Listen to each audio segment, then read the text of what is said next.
Boa noite. Boa noite. Sérgio Moro condena Lula a 9 anos e meio de prisão. A acusação foi de corrupção e lavagem de dinheiro no triplex do Guarujá.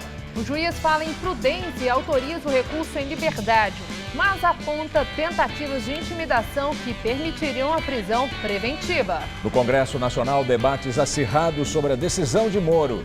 Aliados e adversários de Lula discursam num ambiente de tensão política. Jornais de todo o mundo destacam a condenação do ex-presidente e lembram que ele corre o risco de ficar fora da eleição do ano que vem. A comissão da Câmara discute a denúncia contra Temer por corrupção. Pressão sobre deputados governistas aumenta, mas a votação não deve ser hoje. O ex-ministro Gedel Vieira Lima consegue prisão domiciliar. Ele foi um dos homens fortes de Temer e vai usar tornozeleira eletrônica. O Jornal da Gazeta está no ar.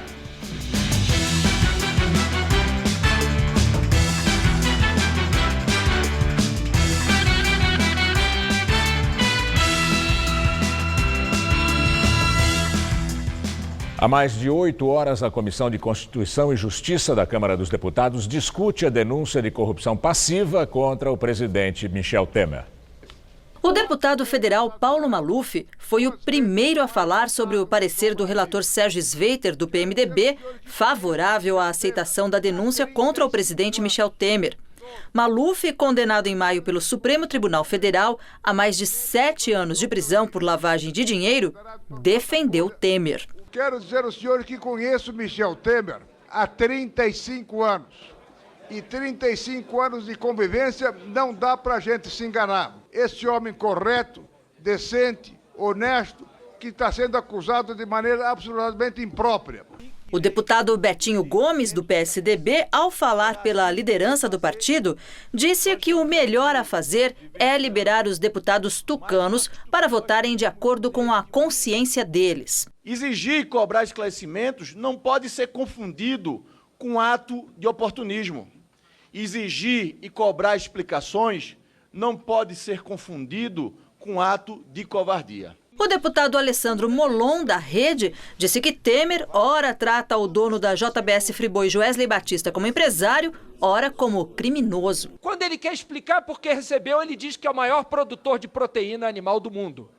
Quando ele quer dizer que ele delatou, ele o trata como criminoso. Ele precisa decidir se ele recebeu o empresário ou o criminoso. Ele recebeu o empresário criminoso. E a conversa que teve com ele é conversa de criminoso. Os ânimos na CCJ se acirraram quando o deputado Vladimir Costa, do Solidariedade, criticou nominalmente vários deputados da oposição e também o relator Sérgio Sveiter, do PMDB. Relator, o seu relatório foi muito sofrido.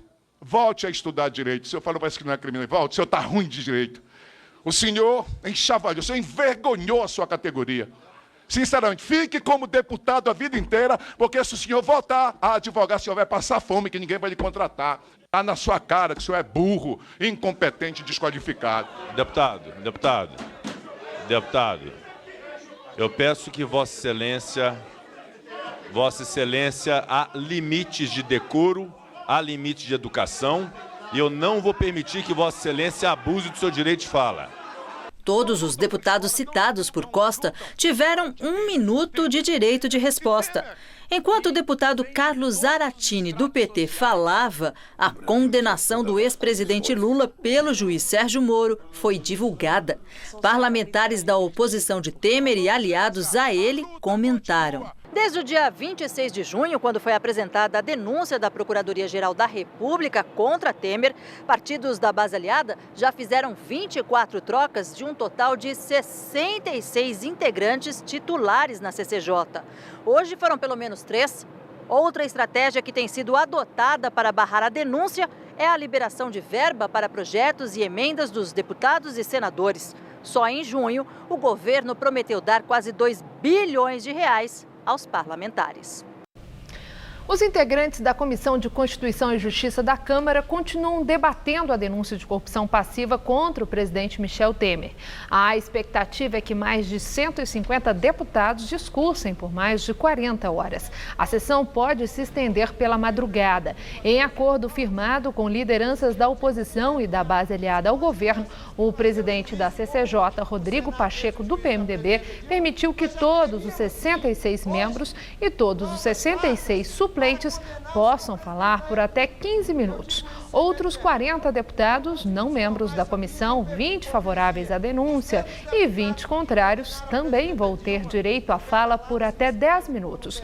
Apesar da discussão, pode ocorrer durante toda a madrugada, Pacheco determinou que a votação não seja depois de meia-noite.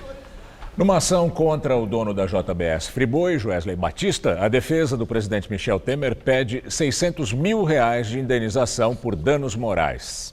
Hoje, os advogados de Michel Temer emendaram uma petição para indicar o valor da indenização. O juiz de Brasília, Jaider Ramos de Araújo, pediu à defesa do presidente que mencionasse a quantia para a reparação do suposto dano. A informação era necessária para o andamento do processo. Na esfera penal, a Justiça rejeitou a ação de Temer contra Joesley. Como tem feito nos últimos dias, o presidente Michel Temer manteve a agenda cheia. No discurso durante um evento em Brasília, ele voltou a exaltar as medidas praticadas durante o governo dele. Quando se falou aí reforma trabalhista, e se fala há tanto tempo, jamais teve a ousadia, alguém, um governo, de levá-la adiante, por uma razão, às vezes, lógica, né? Quando o sujeito tem interesses eleitorais, etc., eu não vou mexer nisso, né? Previdência, ou você resolve a Previdência, ou daqui a 4, 5 anos só tem dinheiro para pagar aposentadoria, pensões e servidor público, não tem dinheiro para mais nada. Temer também fez uma análise da história do país e disse que a cada 30 anos há uma reivindicação pela criação de um novo governo e de uma nova Constituição Federal. Foi assim em 91, foi assim em 37, foi assim em 46, foi assim em 64, 67, naturalmente, 69, foi assim em 88. E agora nós estamos há 30 anos e aquela coisa extraordinária do desprezo absoluto às instituições renasce com uma força estupenda e todos começam a dizer, nós temos crise, nós temos que mudar, etc., temos que mudar, criar um novo Estado brasileiro, etc. Isto é muito ruim para o nosso país. Ao se referir ao ano de 1964, quando houve o golpe militar, ele disse que a população gosta de ter um organismo que comande tudo. Depois veio, mais uma vez, 64, foi o quê? A vocação centralizadora do povo brasileiro. O povo gosta de que tenha um órgão, um organismo que comande tudo, não é? Esta é a nossa realidade. Ou seja, a nossa visão não é uma visão compatível com a descentralização e com um sistema democrático, especialmente um sistema democrático que se paute pela absoluta obediência à ordem jurídica. O ex-presidente Lula foi condenado a 9 anos e 6 meses de prisão no processo relativo ao triplex no Guarujá. Para o juiz Sérgio Moro, responsável pela Operação Lava Jato, o ex-presidente cometeu os crimes de corrupção passiva e lavagem de dinheiro. A condenação representa um duro golpe nas pretensões do petista de voltar à presidência da República no ano que vem, embora ainda caiba recurso. Caso seja condenado em segunda instância, o que não tem prazo para acontecer, Lula poderá se tornar inelegível. Ele vai recorrer em liberdade. Na sentença, Moro afirma que o crime de corrupção envolveu 16 milhões de reais destinados a agentes políticos do Partido dos Trabalhadores. O juiz destaca que Lula recebeu vantagem indevida em decorrência do cargo de presidente da República e escreveu um cargo de enorme responsabilidade e, por conseguinte, também a sua culpabilidade quando pratica crimes. No despacho, o juiz determinou ainda o confisco do triplex, alegando que ele é produto de crime. Lula, que governou o Brasil entre 2003 e 2010, foi condenado a 9 anos e meio de prisão por corrupção passiva e lavagem de dinheiro. O juiz Moro entendeu que a reserva e a reforma do triplex do edifício Solares, em Guarujá, foram propinas disfarçadas pagas ao ex-presidente pela OAS, com dinheiro desviado da Petrobras em contratos superfaturados. Em maio, quando prestou depoimento ao juiz Sérgio Moro, Lula atribuiu à mulher, Marisa Letícia, que morreu em fevereiro deste ano, toda a negociação do triplex e ressaltou que nunca teve a intenção de comprar o imóvel. A verdade é o seguinte, doutor Moro, eu vou repetir. Eu não solicitei, não recebi, não paguei nenhum triplex. Certo. E não tenho. O Ministério Público calculou a vantagem criminosa em R$ 3.700.000. O juiz Sérgio Moro, porém, absolveu Lula da acusação de que o armazenamento do acervo presidencial teria sido pago pela empreiteira em troca de favores.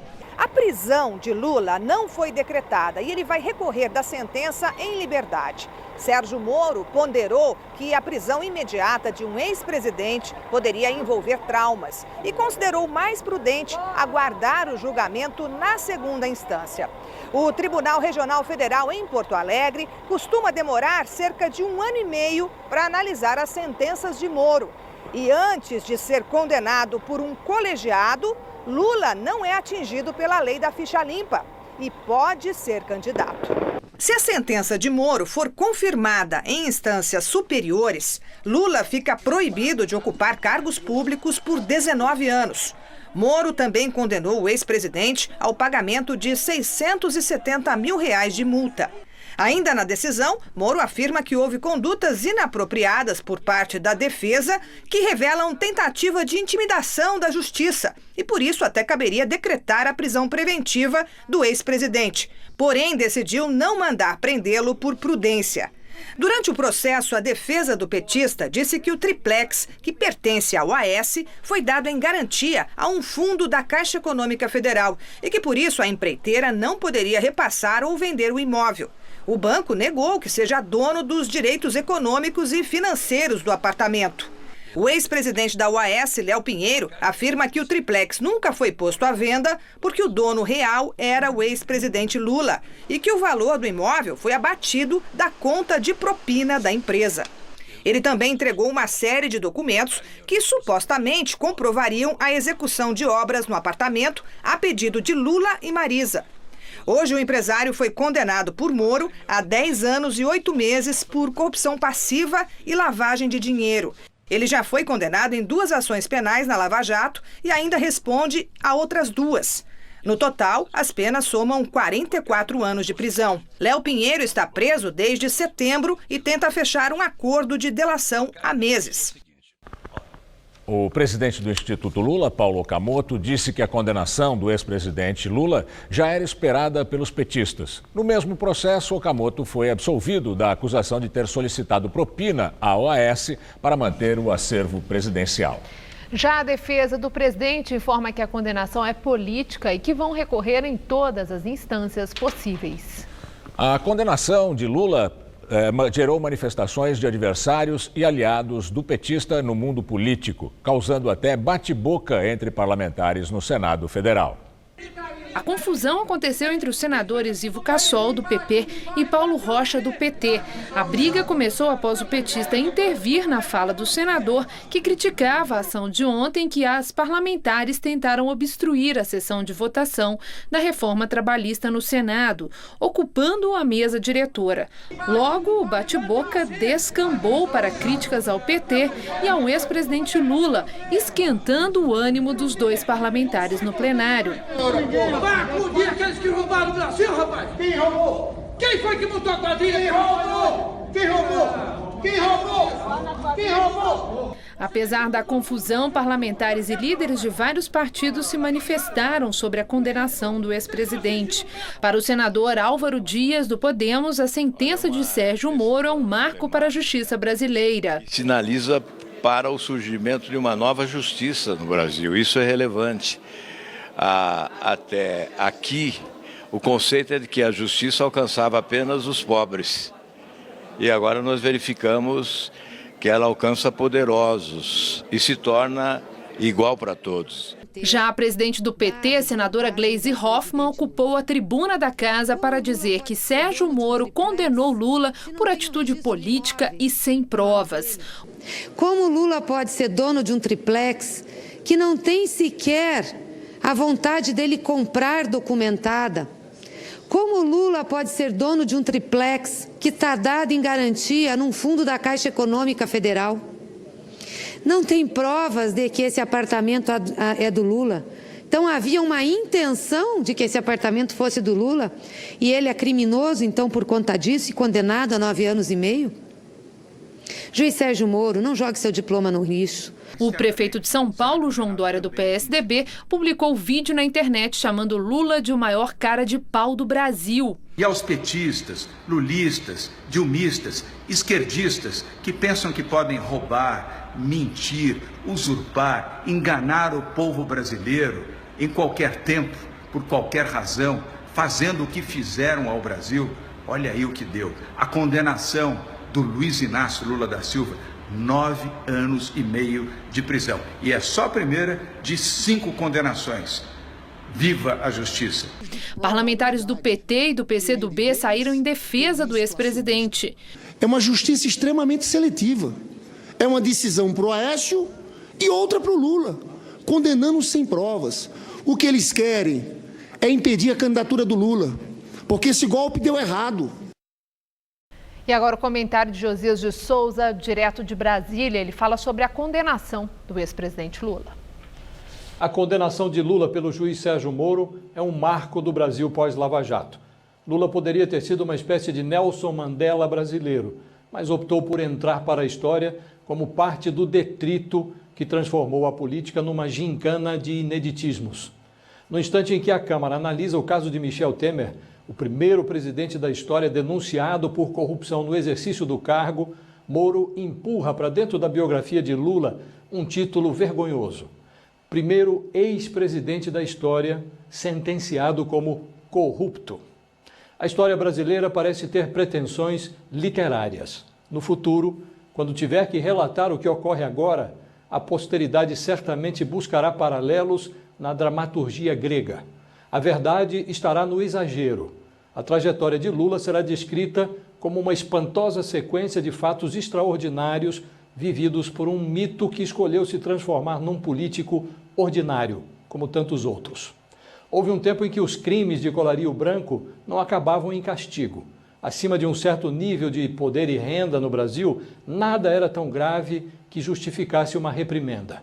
A chegada da faxina à biografia do político mais popular do país, primeiro colocado nas pesquisas presidenciais, tem a aparência de uma virada de página.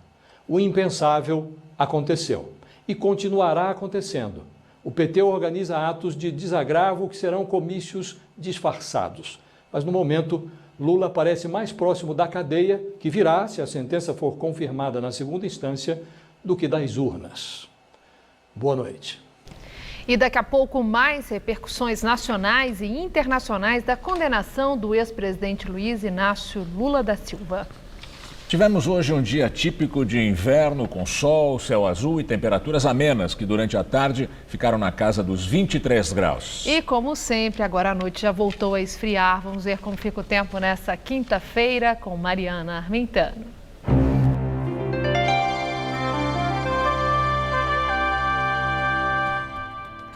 Praticamente todo o país vai ter uma quinta-feira de muito sol, tempo firme e temperaturas em elevação. Só há previsão de chuva nessa faixa ao norte do país, porque tem a influência do ar carregado de umidade que vem lá da Amazônia. E ainda no litoral do Nordeste, por causa da infiltração marítima. Mas por lá as chuvas serão passageiras intercaladas com períodos de sol. Vamos ver aqui a nossa tabela de temperaturas para essa quinta-feira? Em Recife, chuvas rápidas e máxima de 29 graus. Em Curitiba, o dia pode amanhecer com neblina e à tarde não faz mais que 21 graus, mesmo com o tempo aberto por lá. No Rio de Janeiro, mínima de 15 e máxima de 28 graus. E em Campo Grande, tempo firme com calorão em torno dos 30 graus amanhã. Para São Paulo, a previsão para amanhã é bem parecida com a de hoje. O sol predomina entre poucas nuvens em todo o estado de São Paulo e não chove. E olha como as temperaturas sobem à tarde. Chega a fazer até 24 graus em Marília, 28 em Presidente Bernardes e 29 graus em Votuporanga, no norte do estado. Na cidade de Ribeirão Preto, Araraquara e São José do Rio Preto, dia de muito sol, com máxima em torno dos 27. E na faixa leste, faz 27 graus também, lá na região de Campinas. Para a capital, já que não vai chover tão cedo por aqui, vamos ver como ficam as temperaturas. Nessa quinta-feira, a mínima é de 13 graus e a máxima durante a tarde de 24 graus. Aí na sexta-feira, a máxima também fica na casa dos 24 graus.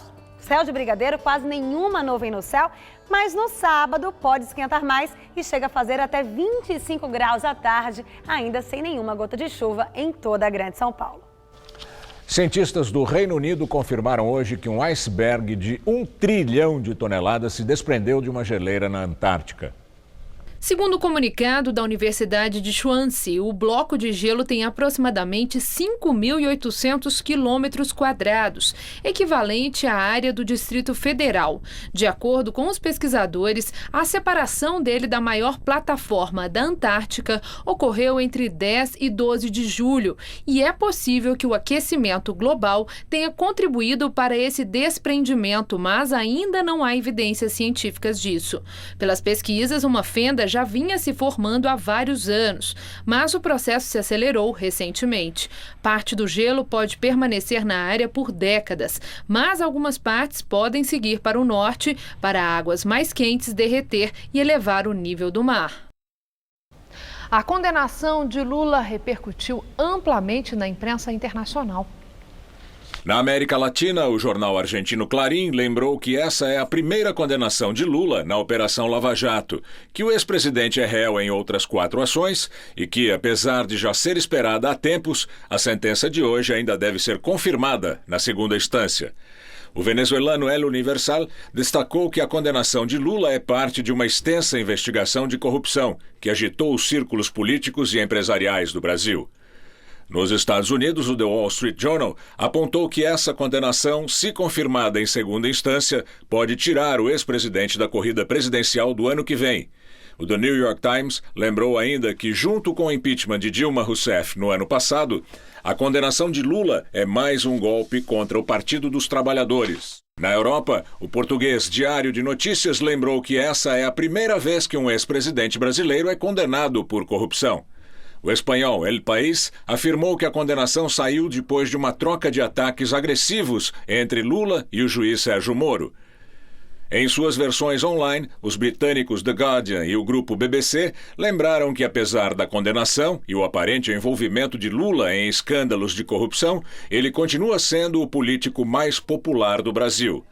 Na França, o Le Monde e o Libération repercutiram a posição da defesa de Lula, que vai recorrer em todas as instâncias da decisão de hoje, incluindo as Nações Unidas. Além das implicações históricas e políticas da condenação de Lula, o italiano La Stampa lembrou a fala de Lula, em que ele disse que se ele fosse condenado, não valeria a pena ser honesto no Brasil. Em sua versão online, a revista semanal alemã Der Spiegel afirmou que a sentença é parte de uma investigação de corrupção mais ampla que afeta a política brasileira e a economia do país, em profunda crise, com mais de 12 milhões de desempregados. O senador Aécio Neves, do PSDB, e 3 ex-secretários de governo de Minas Gerais foram notificados pelo Ministério da Ciência e Tecnologia para devolver 20 milhões de reais aos cofres públicos por irregularidades em convênios firmados em 2005, quando Aécio era governador de Minas. Uma apuração do Ministério verificou despesas irregulares na contratação de serviços inexistentes num convênio para construir centros vocacionais tecnológicos. A auditoria apontou ainda a existência de contratos duplicados para justificar gastos em Minas. Por meio da assessoria de imprensa, o senador Aécio Neves afirmou que não há irregularidades nos contratos e que o tucano tem plena confiança da correta execução do programa pelos gestores responsáveis pelo mesmo.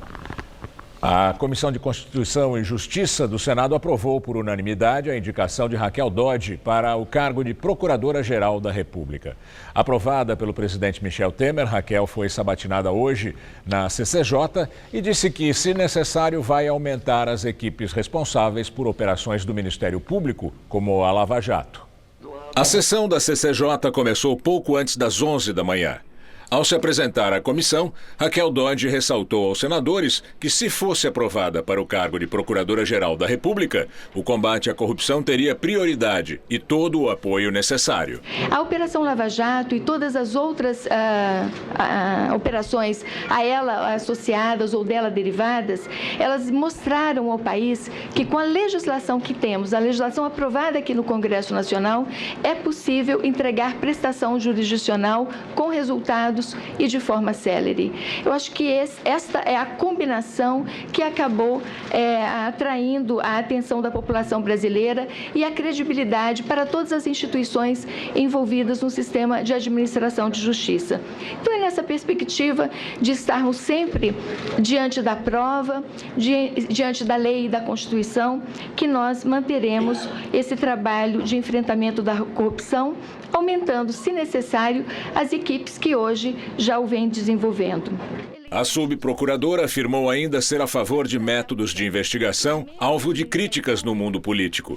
Entre eles, a delação premiada e as gravações de investigados sem o seu consentimento. Eu vejo a Lei 12.850 como um instrumento muito poderoso que facilita a investigação desse crime de organização criminosa. O crime praticado sob organização criminosa, ele já tem o potencial de dar mais certo, porque as pessoas estão concertadas, cada uma com seus talentos e sua habilidade para empreender uma prática de crimes, às vezes uma série de crimes, e isto precisa ser debelado com um instrumento forte e seguro como esse da delação premiada. Apesar de ter ficado em segundo lugar na eleição interna do Ministério Público Federal, atrás de Nicolau Dino, atual vice-procurador-geral eleitoral, Raquel foi a escolhida de Temer para a sucessão de Rodrigo Janot, por ser um nome considerado mais alinhado com o governo. Com a aprovação, ela vai se tornar a primeira mulher da história da instituição a ocupar o cargo. E a condenação de Lula repercutiu também nas ruas de São Paulo e na internet. O nome dele chegou a ocupar a primeira posição dos assuntos mais discutidos no Twitter. Assim que a notícia da condenação foi divulgada pela imprensa, o assunto virou um dos mais comentados pelas ruas de São Paulo. Acredito na decisão do Sérgio Moro, eu dei uma breve lida na decisão dele e ele foi justo. A nação inteira está aguardando isso, porque nós estamos nessa condição, essa confusão, essa delinquência institucional por causa dos malfeitos dele. A reação dos apoiadores de Lula também foi imediata. Já no começo da tarde, políticos e líderes sindicais se manifestaram basicamente sob o mesmo argumento, o de que a condenação na esfera judicial seria, segundo eles, fruto de perseguição política ao ex-presidente. Wagner Freitas, presidente nacional da CUT, disse que a intenção seria barrar uma eventual candidatura de Lula na eleição do ano que vem. A condenação do presidente Lula é completa e totalmente sem provas. É uma condenação política por o único motivo dele ser o mais cotado para ser presidente da República agora ou em 2018. O PT se posicionou por meio de uma nota. O texto diz que a condenação é uma medida equivocada, arbitrária e absolutamente ilegal e conduzida por um juiz parcial que presta contas aos meios de comunicação e àqueles que não aceitam a trajetória de sucesso de Lula na presidência. O partido afirma que vai manter sua defesa intransigente a Lula por acreditar em sua absoluta inocência. Manifestações acontecem agora na Avenida Paulista depois da condenação do ex-presidente Lula. A repórter Carla Rodeiro está lá na Avenida Paulista e acompanha essas manifestações. Olá, Carla. Nós estamos do outro lado, tá? Eu não volto para você. Olha, são cerca de 400 manifestantes que agora estão aqui reunidos em frente ao MASP, na pista que segue no sentido Consolação. Eles estão reunidos aqui num ato em solidariedade ao ex-presidente Lula, condenado hoje pelo juiz Sérgio Moro a 9 anos e meio de prisão.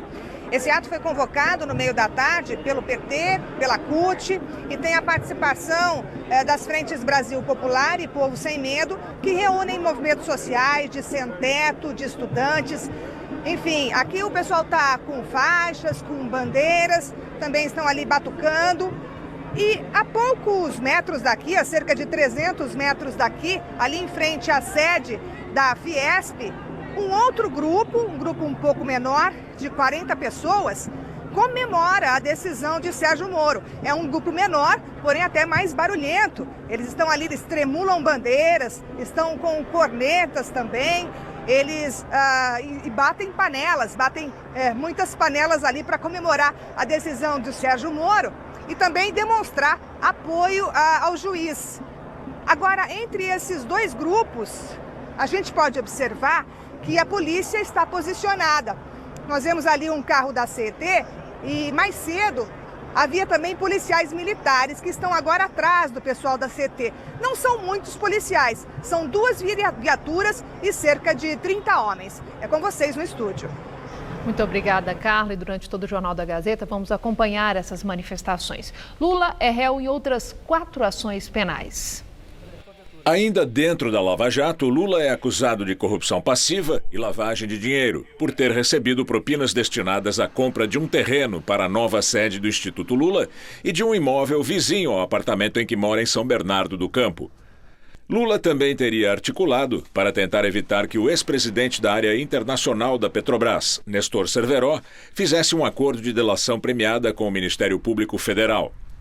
Ontem, o Ministério Público Federal pediu o arquivamento do inquérito que apura a denúncia de suposta obstrução de justiça cometida por Lula na Lava Jato. Os procuradores se basearam na delação premiada do ex-senador Delcídio do Amaral. O procurador Ivan Cláudio Marques sustenta que não há provas da existência de real tentativa de embaraço às investigações. Para ele, Delcídio teria usado o nome do ex-presidente para ampliar os benefícios da delação premiada negociada com a Procuradoria-Geral da República. O caso vai ser decidido pela Justiça Federal de Brasília. Mas o pedido de arquivamento não afeta diretamente o processo que apura se Lula tentou comprar o silêncio de Cerveró. Na Operação Janus, um desdobramento da Lava Jato, o petista responde por corrupção passiva, tráfico de influência, lavagem de dinheiro e organização criminosa em um processo sobre obras da Odebrecht em Angola, na África. Na Operação Zelotes, o ex-presidente é acusado de tráfico de influência, lavagem de dinheiro e organização criminosa, ao supostamente ter tentado interferir na aquisição de 36 aviões militares da fabricante sueca Saab. No fim de maio, Lula foi denunciado por corrupção passiva e lavagem de dinheiro, no caso referente ao sítio em Atibaia. Segundo a acusação, as empreiteiras OAS, Odebrecht e Chain teriam desembolsado R$870 mil em benfeitorias para adequar o imóvel às necessidades do ex-presidente, em contrapartida ao esquema de propinas que ele teria estruturado na Petrobras. Se for aceita essa denúncia, Lula vai se tornar réu pela 6ª vez. Vamos agora ao comentário de política com Bob Fernandes. O juiz Moro condenou Lula a 9 anos e meio de prisão, no caso do triplex em Guarujá. Poucos lerão 218 páginas e 962 tópicos usados pelo juiz na sentença. Os que querem Lula preso ou fora da eleição de 2018 apontarão a coleção de indícios apresentada pelo juiz e polvilhadas no noticiário. Lula e os que estão com ele apontarão a inexistência do documento e provas fundamentais, a escritura de posse necessária a qualquer dono de qualquer imóvel. Moro gastou boa parte da sentença para defender-se da acusação de comandar um processo político e para acusar a defesa que o acusa de comandar um processo político. O juiz sabe que o processo será objeto de minuciosos exames e debates dentro e fora do Brasil. Por isso, elencou e buscou rebater as acusações de parcialidade na atuação. Se condenado em segunda instância até 15 de agosto do ano que vem, Lula ficará inelegível. Disse Moro não ter levado em conta fatores políticos, mas na sentença Moro levou em conta fatores políticos. Moro alegou prudência para não ordenar a prisão de Lula, para, disse ele, evitar certos traumas. Entenda-se, Lula lidera intenções de votos com 30%. E há dúvidas se a condenação, anunciadíssima há anos, em meio a essa grave crise, encolherá ou ampliará liderança, patamar e crise. O que se sabe é que forças do chamado mercado e de mídias sempre contaram com ou mesmo trabalharam pela condenação de Lula. Agora buscam trocar Temer por Rodrigo Maia, para pilotar a eleição indireta no Congresso e a sucessão presidencial em 2018. Domingo, depois de tensa conversa com Temer, Maia teve almoço que deveria ser reservado. Marina Dias e Daniela Lima revelaram na Folha. Maia foi ao almoço com o vice-presidente de Relações Institucionais do Grupo Globo, Paulo Tonet. À noite, em meio a uma pizza, Maia revelou ter conversado com, aspas, gente importante. Gedel solto, tornozeleira. Temer manobra para se salvar. E Lula condenado um dia depois da reforma desmontar 117 artigos das leis do trabalho. Boa noite. O ex-ministro Gedel Vieira Lima recebeu autorização judicial para sair da penitenciária da Papuda, em Brasília, e cumprir prisão domiciliar. A decisão é do desembargador Ney Belo, do Tribunal Regional Federal da Primeira Região. Na semana passada, o juiz da 10ª Vara Federal em Brasília, Valisney Oliveira, havia decidido manter a prisão do ex-ministro durante a audiência de custódia. A prisão do amigo do presidente Michel Temer foi decretada no âmbito de um processo que investiga desvios na Caixa Econômica Federal entre 2011 e 2013, quando Gedel era vice-presidente de pessoa jurídica do Banco Estatal. O ex-ministro foi preso no último dia 3 sob suspeita de tentar obstruir as investigações. Também são investigados nesse caso, derivado da Operação Cui Bono, o ex-deputado Eduardo Cunha e o corretor de valores Lúcio Funaro. Ambos estão presos. Ao pedir a prisão de Gedel, o Ministério Público argumentou que ele pressionou a mulher de Funaro para sondar sobre a possibilidade do doleiro fechar uma delação premiada.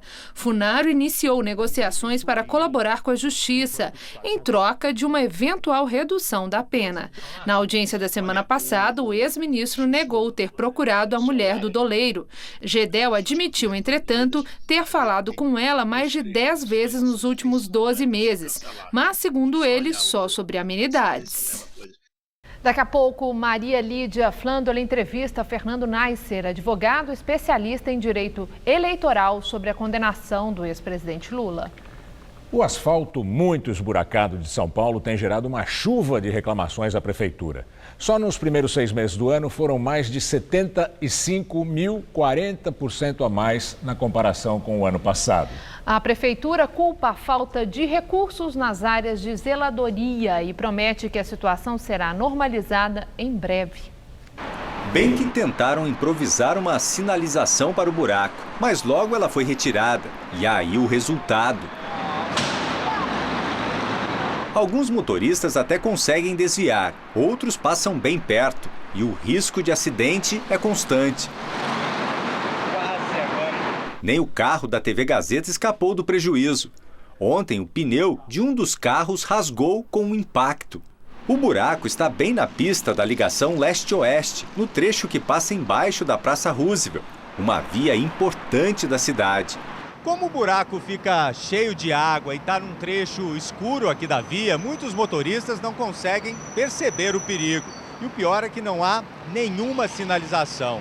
Quem tenta desviar corre o risco também de bater no carro que está ao lado. No primeiro semestre deste ano, a Prefeitura de São Paulo já recebeu mais de 75 mil reclamações de buracos nas ruas, 40% a mais do que no mesmo período do ano passado. No Gazap, o quadro de prestação de serviços do Gazeta News, grande parte das reclamações está relacionada a buracos nas vias, como este na rua Afonso Rui, no Jardim Santa Lúcia, em Santo Amaro, na Zona Sul. Outro telespectador registrou um conserto mal feito e o asfalto já está saindo novamente. Neste trecho da Rua Augusta, o meio-fio está todo danificado. Os moradores dizem que a rua também foi recapeada recentemente, mas os buracos já voltaram. E o problema não está apenas na região central. Os motoristas que passam pela Vila Prudente, na Zona Leste, também reclamam do grande número de buracos nas vias. Nem as avenidas principais, como a Ibitirama, escapam. Tem ruas aqui que a gente dá volta porque não tem mais como circular. A Prefeitura determinou a suspensão do serviço de tapa-buracos no bairro, por indisponibilidade orçamentária. Em outras 9 prefeituras regionais, houve redução do serviço. Onde você vai ter buraco. É um atrás do outro, você tem que estar desviando, você tem que ser artista para dirigir aqui. Em nota, a Secretaria Municipal de Prefeituras Regionais informou que vai mandar equipes para os locais mostrados na reportagem e, se os serviços forem mesmo de responsabilidade da Prefeitura, vai fazer os reparos. O texto diz ainda que 10 milhões de reais do fundo de multas foram liberados ontem para ações de tapa-buracos. A média usada por dia deve subir de 700 para 1.000 toneladas, o que deve normalizar, todo mundo espera, a situação nas prefeituras regionais. Depois da aprovação da reforma trabalhista no Senado ontem, o presidente da Câmara dos Deputados, Rodrigo Maia, do DEM, disse que qualquer medida provisória para alterar a lei não vai ser reconhecida pela Câmara. A declaração foi feita no perfil oficial de Rodrigo Maia no Twitter, já de madrugada. Ele disse que a Câmara não aceitará nenhuma mudança na lei. Qualquer medida provisória não será reconhecida pela Casa. Antes disso, o presidente Michel Temer deu uma declaração à imprensa demonstrando contentamento com a vitória no Senado. Na publicação nas redes sociais, Rodrigo Maia fez referência ao comprometimento do presidente Michel Temer de editar medidas provisórias para regular alguns pontos, como o trabalho intermitente que permite uma jornada descontínua. Com esse acordo, o Senado aceitou não alterar nenhum item do projeto já analisado pela Câmara, para evitar que o texto deixasse de ser aprovado ontem. A posição de Maia repercutiu no Senado entre aliados de Temer e também entre a oposição. É inaceitável, é inadmissível que um presidente da Câmara dos Deputados, conhecedor da realidade política, do momento grave que passa o país, e que os acordos foram feitos por todos que falavam em nome do governo e pelo líder do governo, vem agora, depois da matéria votada, dizer, olha, é um retrocesso aquilo que foi acrescido pela Câmara. Quem fez pacto e acordo com ele que responda agora. Eu não me sinto traído. Quem foi traído para mim foi o povo brasileiro e, pelas outras linhas, aqueles que acreditaram que era possível o Senado abrir mão do seu direito de legislar, de votar. Foi o apelo que eu fiz na tribuna. Durante a tarde, o Palácio do Planalto enviou uma nota à imprensa afirmando que o presidente da Câmara dos Deputados, Rodrigo Maia, tem feito seguidas demonstrações de absoluta correção na condução de votações de matérias importantíssimas para o país e tem sido de lealdade institucional inatacável desde que assumiu o comando da Câmara. O Ministério Público do Trabalho encaminhou para o presidente Temer um pedido para que ele vete a reforma e avisa não descartar propor uma ação no Supremo para barrar as mudanças. A notícia da condenação do ex-presidente Lula teve reflexo, é claro, no mercado financeiro. Depois da divulgação da sentença, a Bovespa, que já vinha subindo, aumentou os ganhos e fechou com alta de 1,57%. Efeito semelhante aconteceu no mercado de câmbio. O dólar, que caía para cerca de R$ 3,23, fechou o dia cotado a R$ 3,20, recuo de 1,4%. Vamos agora ao comentário de economia com Vinícius Torres Freire. Os donos do dinheiro grosso ficaram animados com a condenação do ex-presidente Lula a 9 anos e meio de cadeia. O que quer dizer animados? O dólar caiu, como a gente viu, ficou mais barato. O preço das ações subiu, a Bolsa de São Paulo subiu. As taxas de juros no atacadão de dinheiro dos negócios entre bancos baixou. E isso significa menos medo no futuro dos negócios. O dia já estava animado para o pessoal do chamado mercado, para os donos do dinheiro. Mas eles deram um pulo de alegria por volta das 2 horas da tarde, logo depois de ser divulgada a sentença de Lula. O que houve? Para o pessoal do mercado, aumentaram as chances de Lula não ser candidato a presidente ou de que ele seja um candidato mais fraco. Lula não é mais visto como era em 2006 ou 2007, alguém confiável pelo pessoal das finanças, pelos investidores e credores do governo. Nessa época, Lula era visto como um moderado, alguém que fazia uma política econômica razoável, sem gastos excessivos do governo e que tentava manter a inflação baixa. Agora, Lula é visto como alguém que poderia fazer um governo mais parecido com o de Dilma Rousseff. Se isso é verdade, não temos ideia ainda. Mas quem tem dinheiro pensa assim. Não foi só a condenação de Lula que animou o pessoal do dinheiro. Houve notícias positivas na economia mundial. Além do mais, também foi aprovada a reforma trabalhista. Outra coisa que agrada bastante o chamado mercado. Mas esse pulo de alegria com a sentença de Lula é uma dica do que pode acontecer de agora em diante. E ainda mais quando começar a conversa de eleição, a partir de outubro deste ano. O mercado vai variar de acordo com as possibilidades eleitorais. Se um candidato a favor de reformas parecidas com a do governo Temer tiver mais chance de dólar e juros em baixa. Quanto mais chance de ganhar um candidato de esquerda, mais juros em alta, o que prejudica a economia. Pode acontecer um repeteco de 2002, quando o país já estava em crise e sofreu um outro baque com o pânico financeiro que houve com a chance de Lula ganhar. Lula ganhou e não aconteceu nada de grave, no entanto. A gente pode não gostar de nada disso, das opiniões do mercado, mas as coisas são assim. E até agosto que eu entro em férias hoje. Boa noite. O grupo JF fechou a venda da Alpargatas por 3 bilhões e meio de reais para a Cambuí, fundo de investimentos da família Moreira Salles, e a Itaúsa, holding de investimentos do Itaú. A companhia dos irmãos Joesley e Wesley Batista tem 54% do capital total da dona das marcas Havaianas e Osklen. O acordo deve ser assinado ainda hoje. Após a delação dos irmãos Batista, a JF planeja levantar 8 bilhões de reais com um plano de desinvestimento. A Vigor Alimentos e a Eldorado Celulose também podem ser vendidas. E você vai ver a seguir a entrevista de Maria Lídia com Fernando Neisser, advogado especialista em direito eleitoral, sobre a condenação de Lula. Até já. Na entrevista do dia com Maria Lídia, falando-lhe os desdobramentos jurídicos da condenação do ex-presidente Lula. Entrevista o advogado Fernando Neisser, presidente da Comissão de Direito Político e Eleitoral do Instituto dos Advogados de São Paulo. Muito obrigada por estar conosco num dia em que foi surpresa a condenação do ex-presidente Lula. Havia uma expectativa que o resultado desse processo seria esse mesmo, mas a primeira indagação é o dia seguinte, né? Os próximos passos nesse processo. Que passos são esses? Os advogados de Lula já disseram que vão entrar com recurso, porque eles admitem que não existe prova contra o cliente. E aí? É natural que vá haver o uso dos recursos. Certamente vão tentar de todas as formas, se é legítimo que seja assim, postergar uma eventual decisão de segunda instância. Então, em algum momento esse processo vai chegar na segunda instância, que é o Tribunal Regional Federal da 4ª Região, lá no Rio Grande do Sul, em Porto Alegre, a sede, e, eventualmente, esse processo ainda sobe a Brasília, para o STJ, para o STF. Não tenhamos dúvida que isso não foi o fim do processo. É apenas o começo, mas um começo que já causou bastante barulho. Bom, antes de nós falarmos, né, dos outros passos possíveis e as implicações políticas e eleitorais que estão aí nesse meio, há dois momentos curiosos nessa sentença do juiz Sérgio Moro, que é o seguinte: primeiro, ele explicar que ele não determinou prisão cautelar de Lula por se tratar de um ex-presidente para evitar traumas.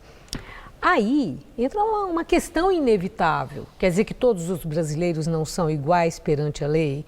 Quando existe uma sentença de prisão, se trata de uma pessoa importante para evitar trauma, ela tem o privilégio de não ser presa. E isso que Moro escreveu surpreende ao senhor ou só é uma leitura de cidadão comum? Não, surpreende. Eu acho que a regra é responder solto em razão de uma sentença de primeira instância. A regra no nosso sistema era responder solto até o trânsito em julgado, como diz a Constituição.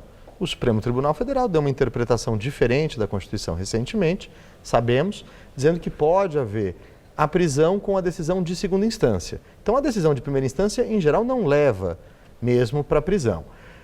Ela deve ser justificada para se levar à cadeia, e não o contrário. Não é preciso uma justificativa para dizer que não está sendo preso aquele condenado em primeira instância. Juiz precisa se justificar? Precisa. Isso está na Constituição. Nas sentenças? Toda decisão judicial, ela deve ser motivada. Isso é um princípio constitucional, inclusive a sentença que não tem motivação, ela pode ser objeto de um recurso e ela deve ser fundamentada, porque o juiz ele não decide, vamos dizer, com a sua sabedoria suprema, ele decide com base nos fatos, na lei, ele precisa dizer quais fatos e qual lei levaram àquela conclusão. Agora, uma outra coisa, também lá que não envolve propriamente a lei ou os fatos. Na sentença, Sérgio Moro escreveu que a condenação não traz a ele qualquer satisfação pessoal. Isso é uma explicação comum em sentenças judiciais? Olha, eu não estou fazendo isso porque eu quero, porque eu não gosto de você, mas é porque eu sou obrigado, porque a lei está mandando. Juiz precisa escrever isso? Não precisa e acho pessoalmente que não deve. A mim, um juiz ele deve ter uma postura, inclusive, muito mais reservada do que a gente tem visto no Poder Judiciário, da primeira à última instância no Brasil nos últimos anos. Eu me lembro de aprender na escola que juiz fala nos autos e fala sobre o processo. O que a gente está vendo, claro, é uma tentativa do juiz Sérgio Moro de vacinar contra as críticas que sabia que viriam, são naturais também, fazem parte da disputa política que a gente vive no Brasil, mas não me pareceu apropriado para uma sentença judicial. Bom, agora voltando então para os desdobramentos desse processo, desse caso. Dá para prever o tempo que um tribunal em instância superior deva julgar o recurso apresentado pelos advogados de Lula? É muito difícil fazer essa previsão. O que se tem dito é que o Tribunal Regional Federal tem levado por volta de um ano para julgar, pouco menos, 10 meses, 11 meses, para julgar os recursos que vêm da Lava Jato, que são processos mais difíceis do que um processo comum, em geral processos mais curtos, com sentenças mais também reduzidas. Se essa decisão vier nesses 10, 11 meses, um ano, nós teríamos, caso mantida a condenação pelo Tribunal Regional Federal, um eventual acórdão, que é o nome que a gente dá para sentença de segundo grau, condenatório antes da data do registro de candidatura. E aí sim, eventualmente, se poderia ter a inelegibilidade do presidente Lula para uma eleição em 2018. Que aí ele seria enquadrado na Lei Ficha Limpa? Exatamente. A Lei Ficha Limpa ela veio alterar uma regra que já existia. Sim. Nós já tínhamos inelegibilidades, mas elas só aconteciam com o trânsito em julgado, quando não cabe mais nenhum recurso. Com a Lei Ficha Limpa, passou a se dar uma força maior para a decisão colegiada, que é aquela decisão tomada por vários juízes num tribunal. Em segunda instância. A partir da segunda instância. As decisões também são colegiadas nos tribunais em Brasília, mas já com a decisão do Tribunal de Segunda Instância nós temos uma colegiada. A partir desse momento, aquela pessoa pode se tornar inelegível se ela preencher outros requisitos. No caso do presidente Lula, esses requisitos estariam preenchidos, porque são crimes contra a administração pública ou contra o sistema financeiro, a corrupção e a lavagem. Mas e se ele entrar com recurso em instância superior, ou no STJ ou no Supremo Tribunal Federal? Ele pode ser candidato? Aí não prevalece a ficha limpa? Ele precisa não só entrar com recurso, mas obter uma liminar. A própria Lei Ficha Limpa, sabendo que muitas decisões de tribunais dos estados e das regiões são alteradas em Brasília, previu a possibilidade de um pedido de liminar. Então, quer dizer, se ele conseguir essa liminar, ele pode ser candidato. Se eleito e no julgamento do mérito, no julgamento final no Tribunal Superior ou no Supremo Tribunal, aí se ele for reiterada a condenação, o que é que acontece se Lula for eleito? Depende do momento. Depende do momento em que houver uma decisão sobre esse recurso. Vamos dizer que ele tenha ganho essa liminar, ele pode ser candidato, vem às eleições, ele eventualmente nesse cenário ganha as eleições, suponhamos que ele ganha as eleições. Se ele chegar a ser diplomado e chegar a tomar posse e o tribunal não tiver ainda julgado o processo dele, se viesse uma condenação, não afetaria imediatamente, até porque ele, como presidente da República, teria imunidade, o processo estaria suspenso. Mas, se essa decisão vier antes, se, por exemplo, ele consegue eliminar, segue candidato, disputa a eleição, ganha, mas o tribunal caça a própria liminar, aí nós teríamos, eventualmente, novas eleições. Muito complicado. Muito complicado. Agradeço muito seus esclarecimentos num dia de muitas dúvidas. Obrigado. Uma boa noite, muito obrigada. Boa noite. Gamberini. O Jornal da Gazeta termina aqui. A edição de hoje pode ser vista no site do Jornal da Gazeta. Mais notícias em nossa edição das 10. Uma excelente noite para você. Até amanhã. Boa noite e até amanhã.